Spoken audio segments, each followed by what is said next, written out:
KAFTAN TV Yorùbá ṣàfojúsùn ayé tó rẹwà.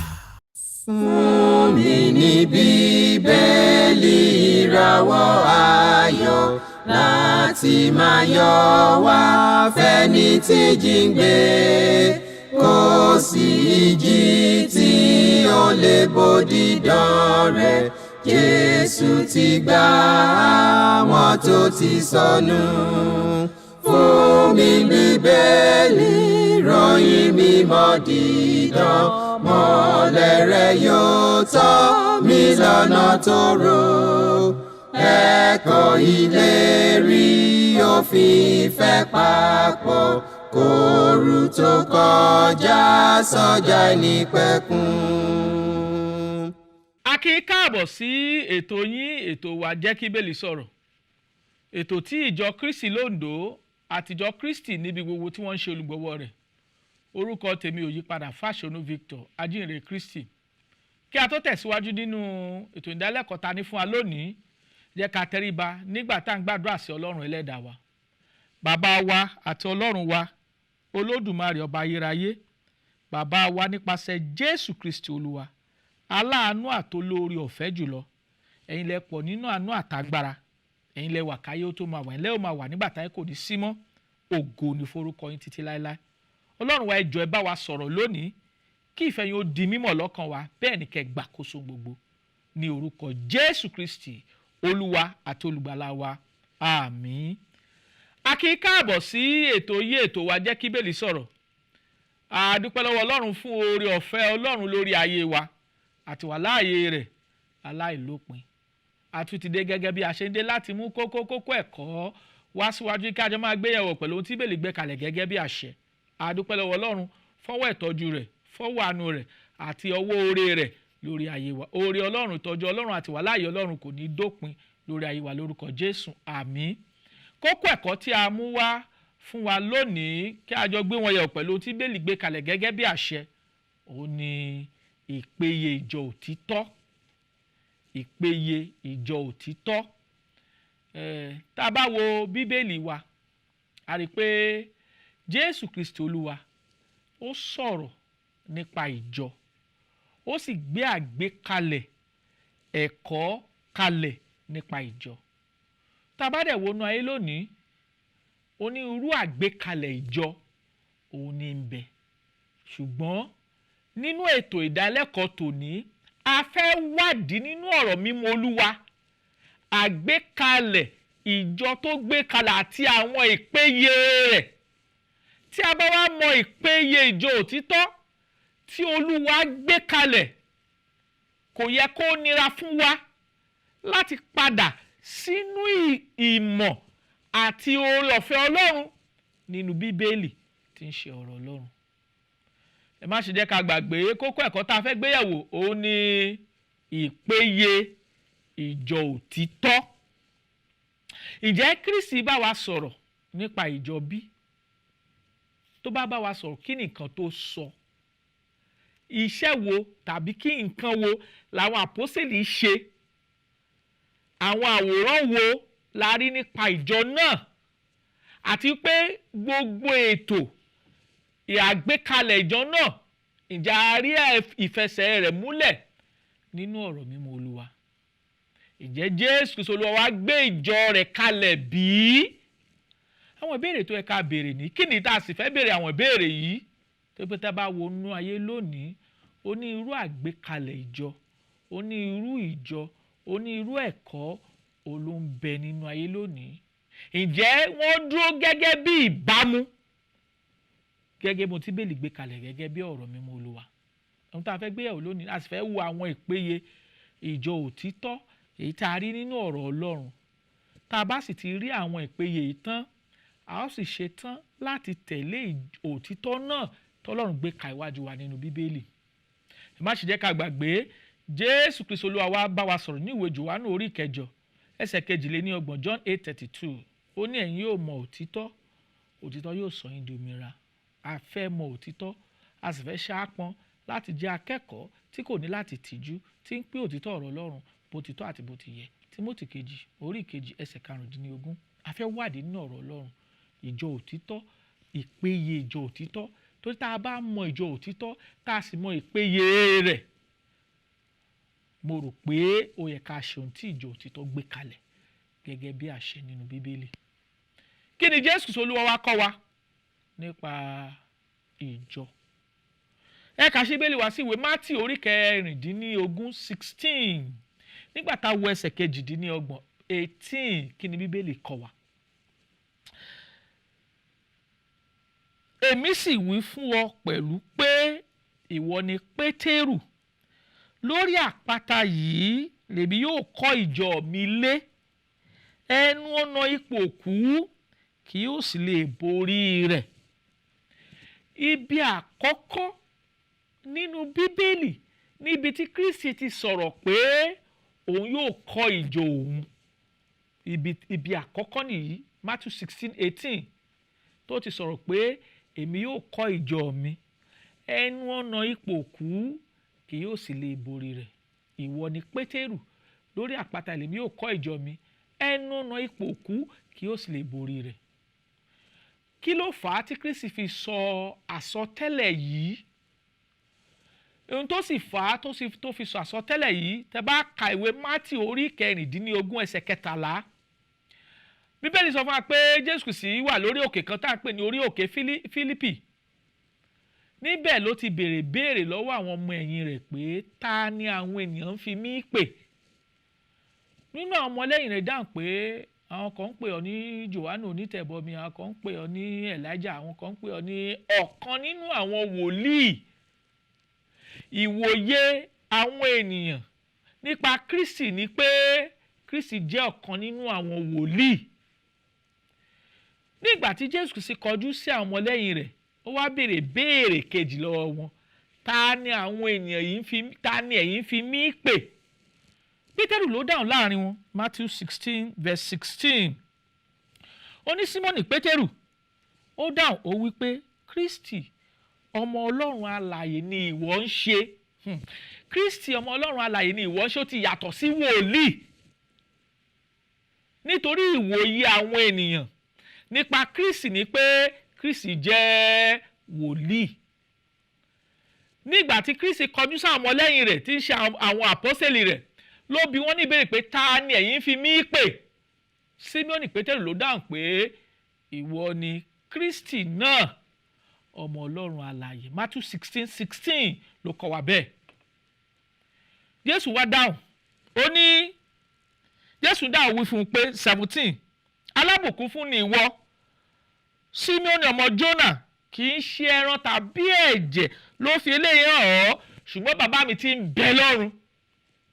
Nítorí pé Símọ́nì Pétérù jẹ́wọ́ pé Kristi ọmọ Ọlọ́run alààyè ni Kristi fi sọ̀rọ̀ ní Matthew 16:18 pé ìwọ ni Pétérù, lórí àpáta yìí lèmi yóò kọ́ ìjọ mi lé, ẹnu ọ̀nà ipò òkú kì yóò sì lè borí. Níbẹ̀ ni Kristi ti ṣèlérí pé òun yóò kọ́ ìjọ rẹ̀. Ẹ má ṣe jẹ́ ká gbàgbé kókó ẹ̀kọ́ tá à ń gbéyẹ̀wò ní ìpéye ìjọ òtítọ́. Ọ̀kan lára ìpéye ìjọ òtítọ́ ni pé Jésù Kristi Olúwa wa, òun ló ṣèlérí pé òun yóò kọ́ ìjọ tòun. Kí dẹ̀ ló fà á? Ìjẹ́wọ́ tí Pétérù jẹ́wọ́ pé Jésù Kristi ọmọ Ọlọ́run ní í ṣe, òun ló bí àsọtẹ́lẹ̀ tó tẹnu Kristi jáde pé ìwọ ni Pétérù, lórí àpáta yìí lèmi yóò kọ́ ìjọ mi lé, ẹnu ọ̀nà ipò òkú kì yóò sì lè borí rẹ̀. Àti rí pé Jésù Kristi nìkan ló ṣèlérí pé òun yóò gbé ìjọ tòun kalẹ̀. Ìlérí tó ṣe nìyí, Matthew 16:18. À ń wo ìpéye ìjọ òtítọ́ níbi tí Kristi ti ṣèlérí yìí, tó ti gbé ìlérí kalẹ̀ nìyí, Matthew 16:18. Ìbéèrè tó tún tẹ̀lé òun ni pé bí Kristi ti ṣèlérí pé òun yóò kọ́ ìjọ tòun, ìyẹn túmọ̀ sí pé òun yóò gbé ìjọ tòun kalẹ̀. tó bá dẹ̀ ti gbé ìjọ tòun kalẹ̀ ẹnu ọ̀nà ipò òkú kì yóò lè borí rẹ̀ ní tó ń sọ fún wa nìyí. Ìjọ gbé ìjọ náà kalẹ̀. Ìdáhùn ni pé Jésù Kristi nípasẹ̀ àwọn àpọ́sítélì rẹ̀ ó gbé ìjọ náà kalẹ̀ ní ọjọ́ Pẹ́tíkọ́sì, ní ìgbà tí Pétérù àtàwọn àpọ́sítélì yòókù tí wọ́n bẹ̀rẹ̀ sí ń wàásù ní ọjọ́ Pẹ́tíkọ́sì pé Act 2:36 Pétérù sọ fún wọn pé jẹ́ kí gbogbo ilé Ísírẹ́lì kí ó mọ̀ dájú pé Jésù náà tẹ̀yìn kàn mọ́ àgbélébù àti fi jẹ Olúwa àti Kristi. Act 2:36 láti ẹsẹ̀ 14 ni ó ti ń wàásù Jésù Kristi bọ̀ fún wọn, ṣùgbọ́n ní ìgbà tó dé Act 2:36 ló kúkú là á mọ́lẹ̀ pé Jésù náà tẹ̀yìn kàn mọ́ àgbélébù àti fi jẹ Olúwa àti Kristi. 37 ní ìgbà tí wọ́n gbọ́ ọkàn wọn gbọgbẹ́, wọ́n béèrè lọ́wọ́ Pétérù àtàwọn àpọ́sítélì yòókù pé ará kí ni kí àwa kí ó ṣe. 38 Act 2:38 Pétérù dá wọn lóhùn, ẹ ronúpìwàdà kí a sì baptisi olúkúlùkù yín ní orúkọ Jésù Kristi fún ìmúkúrò ẹ̀ṣẹ̀ yín, ẹ̀yin ó sì gba ẹ̀bùn ẹ̀mí mímọ́. Ǹjẹ́ wọ́n ṣe bẹ́ẹ̀? Nígbà tá a bá ń wo ẹsẹ̀ Bíbélì náà lọ, nígbà tá a dé Act 2, nígbà tá a dé verse 40 and 41, a kà á níbẹ̀ pé àwọn tó fi ayọ̀ gba ọ̀rọ̀ rẹ̀ a baptisi wọn, a sì ka ìwọ̀n 15,000 ọkàn kún wọn ní ọjọ́ náà. Ohun tá a rí kà nínú Ìṣe Àpọ́sítélì orí ìkejì nìyí. Gbàtàkìyèsí ẹsẹ̀ 41 41 ẹ kì í kà á sí wa létí, káwa náà gbé Bíbélì wa kájọ máa kà á papọ̀. Nítorí àwọn tó fi ayọ̀ gba ọ̀rọ̀ rẹ̀ a baptisi wọn, ní ọjọ́ náà ni a ka ìwọ̀n 15,000 ọkàn kún wọn bí ìjọ tí Kristi sọ pé òun yóò kọ́. Matthew 16:18 bó ṣe wáyé nìyí, bó ṣe bẹ̀rẹ̀ nìyí. Ẹ mọ̀ pé ó sọ fún Pétérù, ní ìwọ ni Pétérù lórí àpáta yìí, ìyẹn túmọ̀ sí lórí ìjẹ́wọ́ pé Jésù Kristi ni ọmọ Ọlọ́run alààyè, èmi yóò kọ́ ìjọ mi, ẹnu ọ̀nà ipò òkú kì yóò sì lè borí rẹ̀. Ibi tí ìjọ tá à ń sọ nípa rẹ̀ tí ń ṣe ìjọ òtítọ́ níbi tó ti bẹ̀rẹ̀ nìyí. Gẹ́gẹ́ bí àsọtẹ́lẹ̀ Jésù Kristi fúnra rẹ̀, ó sọ pé yóò bẹ̀rẹ̀ níbo ní Jerúsálẹ́mù. Ẹ kà wo ibi tó ti sọ bẹ́ẹ̀, Luke 24, ẹ kà wo láti verse 47. Ó ní àti kí a wàásù ìrònúkúwàdà àti ìdáríjì ẹ̀ṣẹ̀ ní orúkọ rẹ̀. Orúkọ ta ni? Ní orúkọ Jésù. Ní orílẹ̀-èdè gbogbo, bẹ̀rẹ̀ láti Jerúsálẹ́mù lọ.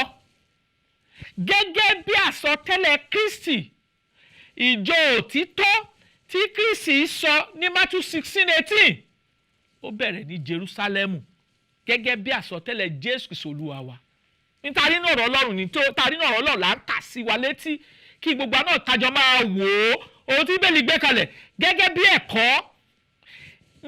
Act 2:41 3,000 souls, 15,000 ọkàn ló gbàgbọ́ tí a sì baptisi wọn lọ́jọ́ náà.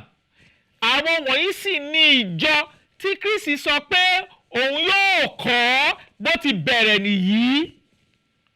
Ìta pè ní ìjọ òtítọ́ nìyí, níbi tí wọ́n ti bẹ̀rẹ̀ nínú ọ̀rọ̀ mímọ́ Olúwa nìyí. Kì í ṣàkún ṣe ọ̀rọ̀ mi, ọ̀rọ̀ Olúwa ni, ọ̀rọ̀ Bíbélì ni. A dẹ̀ rí bí ìjọ òtítọ́ bí ó ti bẹ̀rẹ̀. A fẹ́ wo ìpéye ìjọ òtítọ́ òun nìyí, òun là ń wò yìí ní ọ̀rọ̀ mímọ́ Olúwa. Ìjọ tí Kristi sọ pé ìwọ ni Pétérù, lórí àpáta yìí lèmi yóò kọ́ ìjọ mi lé, ẹnu ọ̀nà ipò òkú kì yóò sì lè borí rẹ̀, níbi tó ti bẹ̀rẹ̀ ní Ìṣe Àpọ́sítélì orí kejì.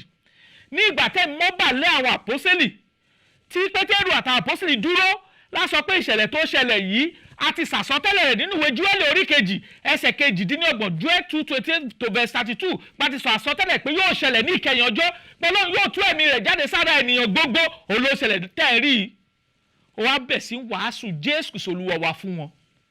ẹgbẹ̀ẹ́dógún ọkàn 3,000 soul wọ́n gbàgbọ́ bí ìjọ òtítọ́ èyí tá a fẹ́ wo ìpéye rẹ̀ bó ti bẹ̀rẹ̀ nìyí. gẹ́gẹ́ bí àsọtẹ́lẹ̀ Kristi kà sí wa létí pé àti ìrònúkúwàdà la máa wàásù níbi gbogbo bẹ̀rẹ̀ láti Jerusalem lọ bó ti bẹ̀rẹ̀ nìyí ibi tó ti bẹ̀rẹ̀ nìyí ìjọ òtítọ́ tó a rí nínú Bíbélì ibi tó ti bẹ̀rẹ̀ nìyí a sì gbúdọ̀ sọ̀rọ̀ níbi tí Bíbélì bá ti sọ̀rọ̀ kí a sì dákẹ́ níbi tí Bíbélì bá ti dákẹ́. Pétérù kínní orí ìkẹrin ẹsẹ̀ kọkànlá ó ní bí ẹnikẹ́ni bá ń sọ̀rọ̀ kó máa sọ gẹ́gẹ́ bí ọ̀rọ̀ Ọlọ́run bí ẹnikẹ́ni bá ń ṣiṣẹ́ ìránṣẹ́ kó máa ṣe gẹ́gẹ́ bí agbára tá a fi fún ká lè yin Ọlọ́run lógo ẹni tí ògo ọlá àti agbára wà fún. òun nìyí Bíbélì nìyí bí ó ti bẹ̀rẹ̀ nìyí bí ibi tí ìjọ òtítọ́ ti bẹ̀rẹ̀ tá a rí àgbékalẹ̀ rẹ̀ nínú ọ̀rọ̀ mímọ́ Olúwa nìyí a sì gbọ́dọ̀ ṣe gẹ́gẹ́ bí ìbámu pẹ̀lú ohun tó sọ. ìpéye àkọ́kọ́ ni pé Jésù Kristi Olúwa wa nìkan òun ló ṣèlérí pé òun yóò gbé ìjọ rẹ̀ kalẹ̀ ó sì gbé kalẹ̀ lọ́jọ́ Pẹ́tíkọ́sì nígbà tẹ́ mọ́bà láwọn àpọ́sítélì tó ń wàásù ìrere àkọ́kọ́ tẹ́gbẹ̀ẹ́dógún ọkàn gbàgbọ́. ṣé ìjọ ni wọ́n àbí wọn ò kì í ṣe ìjọ? ẹ wo 47 ẹ wò ṣe àpọ́sítélì orí ìkejì ẹsẹ̀ tí ó kẹ́yìn ẹ jẹ́ ká jọ máa wo Bíbélì. ó ní wọ́n yin Ọlọ́run wọ́n ní ojú rere lọ́dọ̀ ènìyàn gbogbo Olúwa sì yàn kún ìjọ lójoojúmọ́ àwọn ẹni tí à ń gbàlà. ìjọ ta ni? ìjọ ti Jésù ni. Olúwa yàn kún ìjọ ìyẹn túmọ̀ sí pé àwọn ẹni tí a gbàlà ní ìjọ àwọn ẹni tá a yàn kún àwọn ẹni tí a gbàlà òun ni wọ́n di ẹni ìgbàlà nígbà tó bá ti gbé ìgbésẹ̀ ìgbàlà wọ́n di ẹni àwọn yàn wọ́n kún àwùjọ àwọn ẹni tí a ti gbàlà. ní tí ìjọ wà fún nìyí.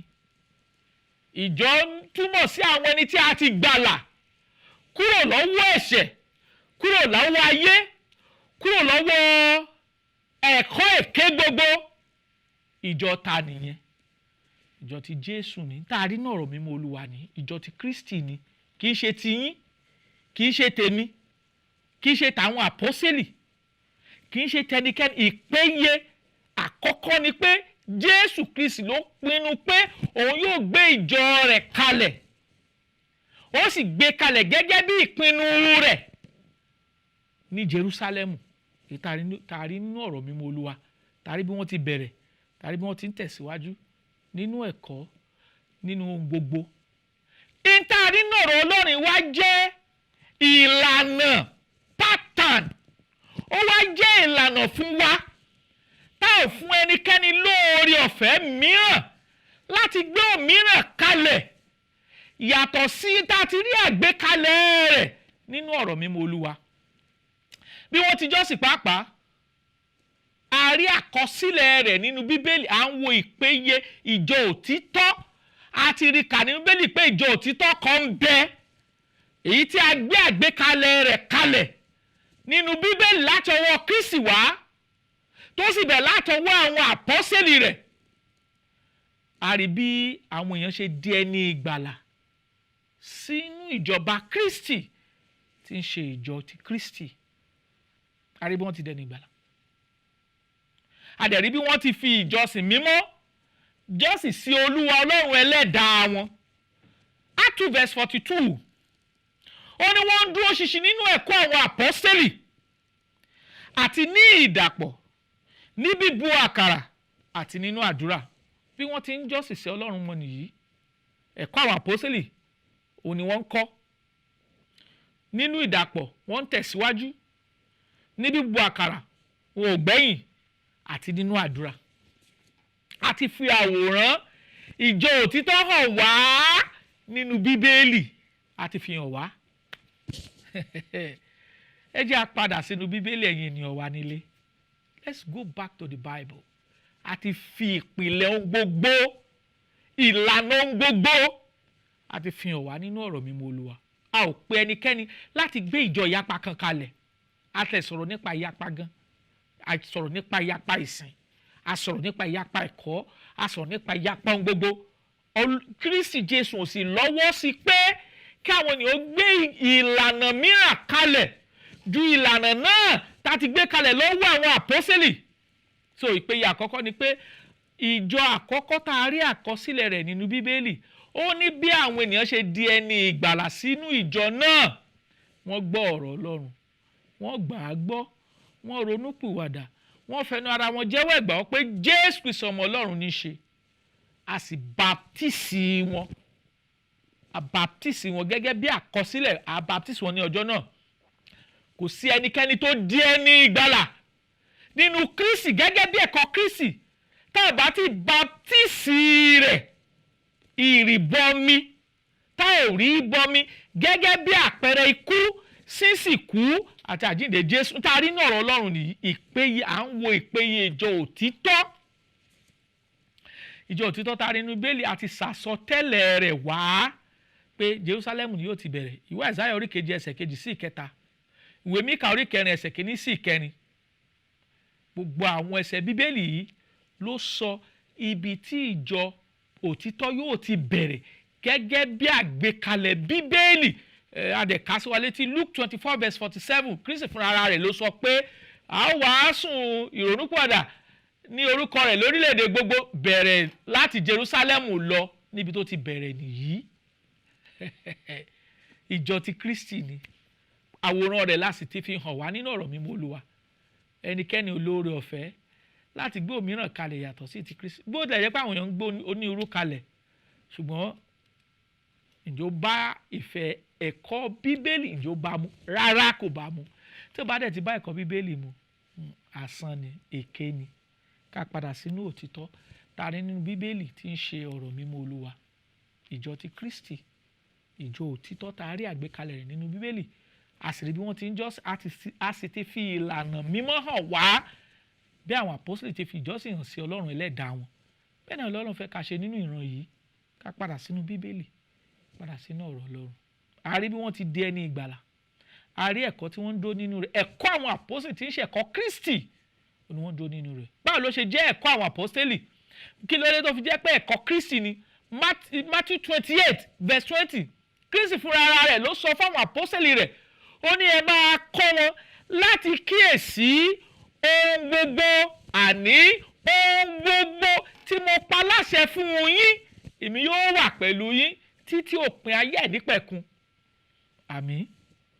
So ẹ̀kọ́ Kristi làwọn àpọ́sítélì dì mú tí wọ́n sì fi kọ́ ìjọ májẹ̀mú titun. Tàrí àgbékalẹ̀ rẹ̀ nínú ọ̀rọ̀ mímọ́ Olúwa. Àti rí bí ìpèyè bíi 3 níbí nínú ẹsẹ̀ Bíbélì tí a kà sí wa létí. Ìpèyè májẹ̀mú titun pé ní ìpèyè àkọ́kọ́ ni pé Kristi ló ṣèlérí rẹ̀.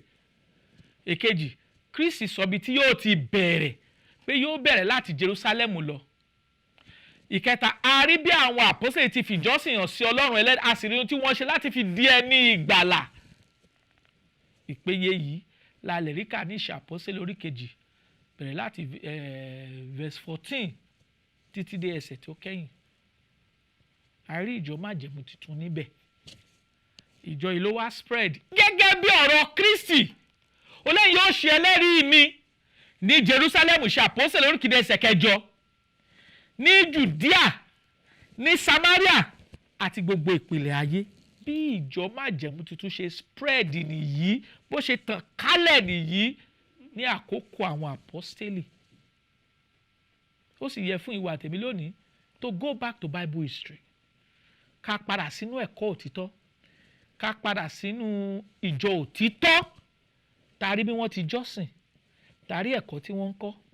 Tàrí bí àwọn èèyàn ṣe dẹni ìgbàlà sínú ìjọ òtítọ́ náà. Tàrí ohun gbogbo tí wọ́n ń dúró nínú ẹ̀kọ́ tí ń ṣe ẹ̀kọ́ àwọn àpọ́sítélì tí ń ṣe ẹ̀kọ́ Kristi. A ní láti padà sínú ẹ̀. Èèyàn wa nílé.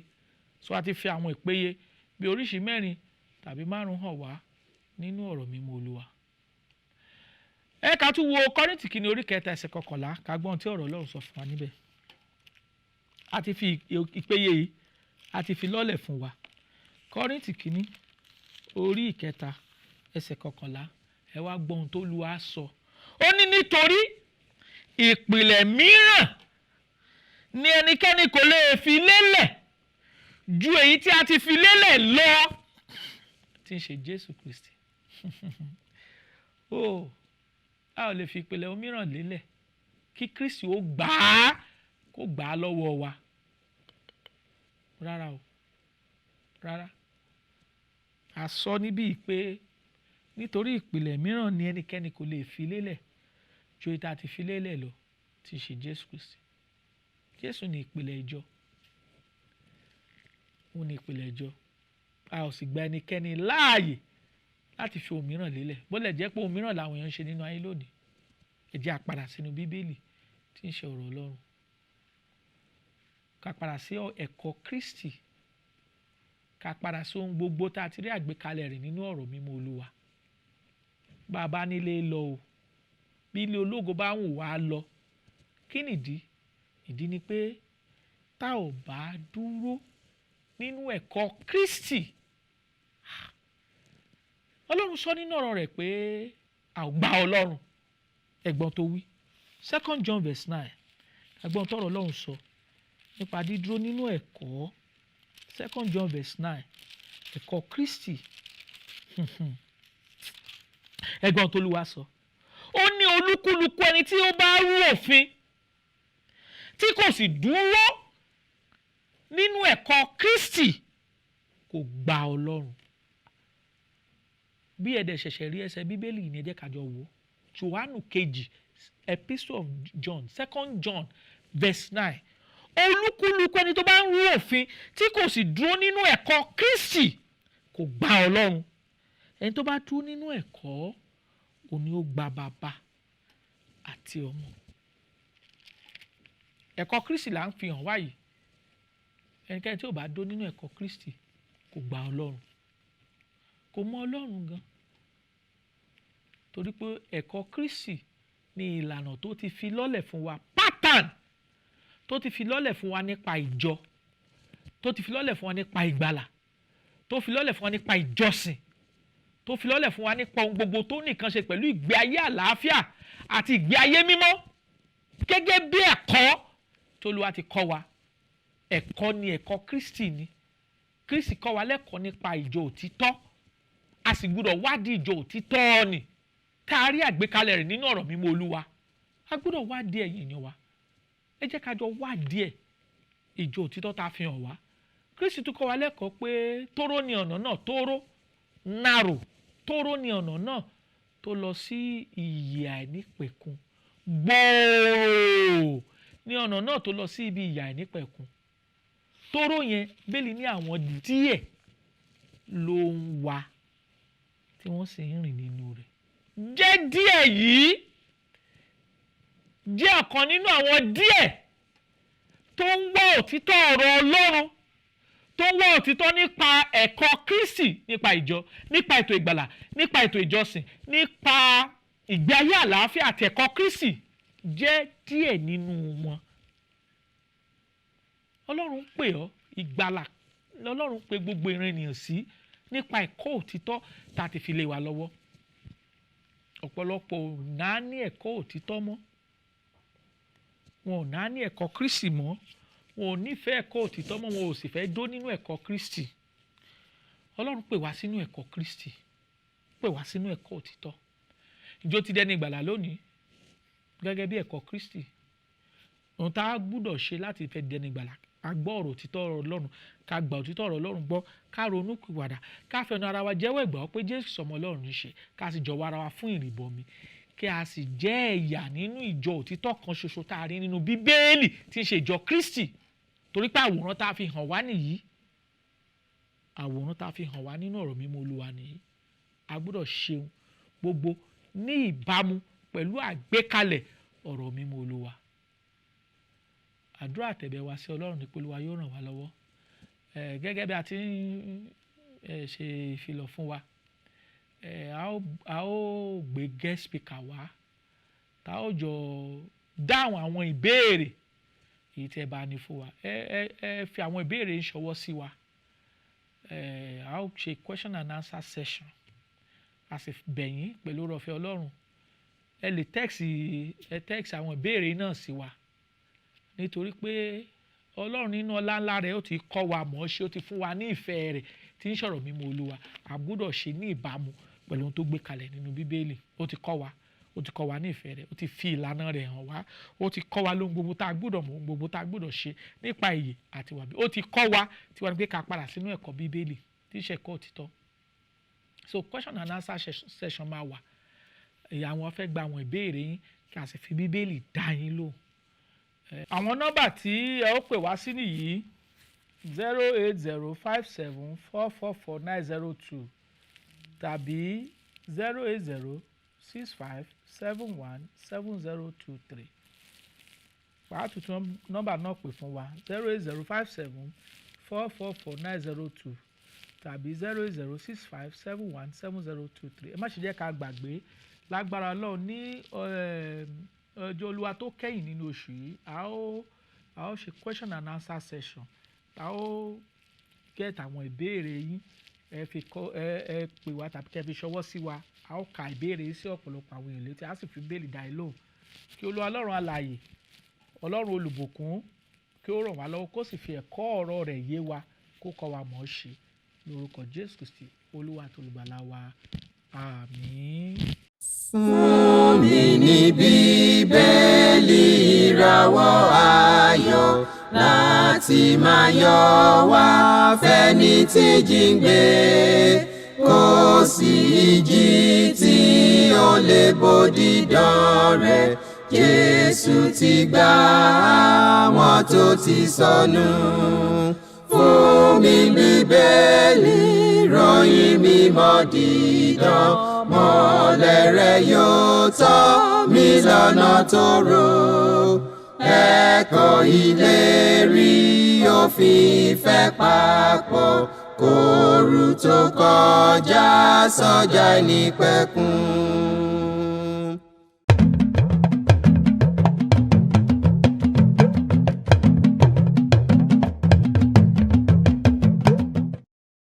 KAFTAN TV Yorùbá ṣàfojúsùn ayé tó rẹwà.